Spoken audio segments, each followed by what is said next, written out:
ತೊಂದರೆ ಆಗ್ತದೆ ಪುನಃದಲ್ಲಿ ಅಂತೇಳಿ ಹೇಳ್ತಾ ಇರ್ತಾರೆ.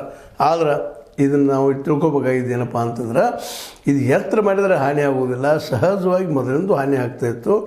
ಅಪ್ಪ ನದಿ ಪಾತ್ರಗಳಲ್ಲಿ ಮನೆ ಕಟ್ಟಿದ ಕಾರಣ ನಮ್ಮವ್ರು ಹೇಳ್ತಾರೆ. ಅದು ಕಾರಣ ಏನೂ ಇರಲಿ, ಆದರೆ ಪ್ರವಾಹದಿಂದಾಗಿ ಕೃಷ್ಣ ಮತ್ತು ಭೀಮಾ ನದಿಯ ತೀರದ ಜನ ಸಾಕಷ್ಟು ನೋವನ್ನು ತೊಂದರೆಯನ್ನು ಅನುಭವಿಸೋದು ಕೃಷ್ಣಾ ನದಿ ಮೇಲ್ಮೇಲೆ ಆಗ್ತಾ ಇರ್ತದೆ. ವರ್ಷಕ್ಕೆ ಹೆಚ್ಚು ಕಡಿಮೆ, ವರ್ಷ 2 ವರ್ಷಕ್ಕೊಮ್ಮೆ.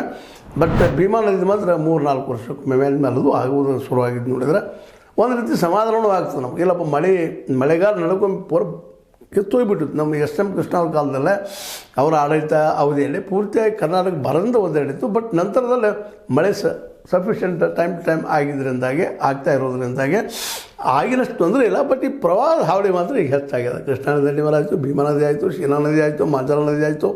ಇವೆಲ್ಲ ನದಿಗಳ ಒಂದು ಕಾರಣದಿಂದಾಗೆ ಆ ಮಳೆಗಾಲದಲ್ಲಿ ಮಳೆ ಹೆಚ್ಚಾಗೋದ್ರಿಂದಾಗೆ ಒಂದಿಷ್ಟು ತೊಂದರೆ ಅನುಭವಿಸೋದು ಬಂತದೆ ಇವತ್ತು. ಆದರೆ ಜೀವಹಾನಿ ಆಗಿಲ್ಲ ಅಂತ ಇವತ್ತು ಸರ್ಕಾರಗಳು ಹೇಳ್ಕೊಳ್ತಾ ಇದ್ದಾರೆ. ಆದರೆ ಜೀವಹಾನಿ ಆದಾಗ ಖರೆ ಅಂತಲ್ಲ.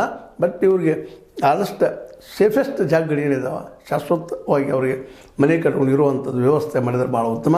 ಜೊತೆಗೆ ಮಹಾರಾಷ್ಟ್ರದಕ್ಕೂ ಜೊತೆಗೆ ಒಂದು ಒಪ್ಪಂದ ಏನೋ ಮಾಡ್ಕೊಂಡು ಹಿಂದೆ ಆಗಬೇಕಾಗಿತ್ತು ಒಂದು ಒಪ್ಪಂದ. ಅದರಲ್ಲೂ ನಿಮ್ಗೆ ಗೊತ್ತದ ಕೊಯ್ನಾ ಡ್ಯಾಮ್ ಸಲುವಾಗಿ ಆ ಸಂದರ್ಭದಲ್ಲಿ ನಮ್ಮ ನಿಜಲಿಂಗಪ್ಪನವ್ರು ಮಾಡಲಿಲ್ಲ, ಒಪ್ಪಂದ ಮಾಡ್ಕೊಳ್ಳಿಲ್ಲ ಅಂತೇಳಿ ಅವರು ಬೇಸಿಗೆಯಲ್ಲಿ ಎಕ್ಸಸ್ ಆದ ನೀರನ್ನು ಸಮುದ್ರಕ್ಕೆ ಬಿಡ್ತಾರೆ ಅಂದರೆ ಕೆಲವೊಂದಿಷ್ಟು ರಿಪೋರ್ಟ್ಗಳು ಇದ್ದಾವೆ. ಆದರೆ ಇವತ್ತು ಅದನ್ನು ಹಿಂದಿನ ಒಂದು ದ್ವೇಷವೋ ಯಾವುದರ ಕಾರಣಕ್ಕೂ ನಾವು